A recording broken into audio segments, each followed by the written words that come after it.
Millions across the world pause today to remember another shocking loss of life in a battle zone now part of modern-day Turkey. The Allied invasion of Gallipoli was one of the First World War's deadliest and most futile campaigns.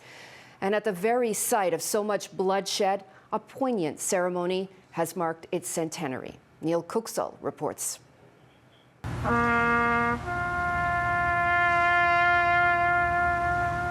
There was no military music here 100 years ago, not as troops from Australia and New Zealand landed at Gallipoli at dawn on April 25, 1915.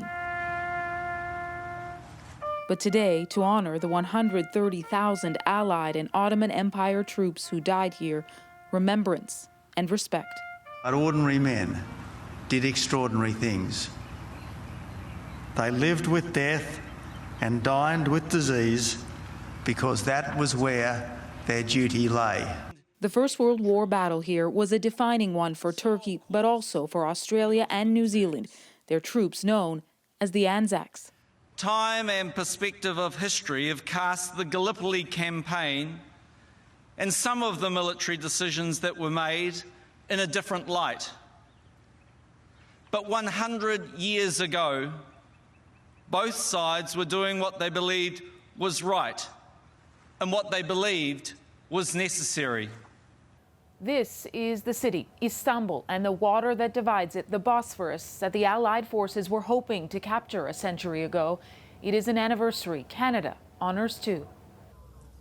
A small Canadian delegation is in Gallipoli to represent the Royal Newfoundland Regiment.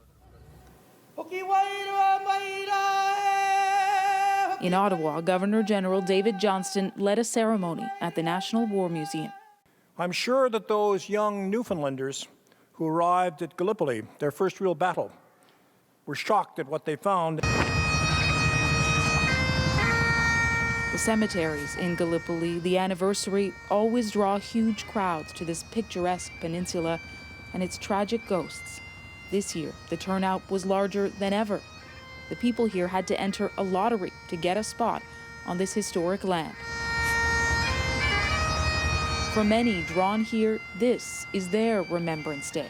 It's the one day that we commemorate all Australians and New Zealanders that have been in wars, not just here in Gallipoli, but in all the wars. Nil Koksal, CBC News, Istanbul.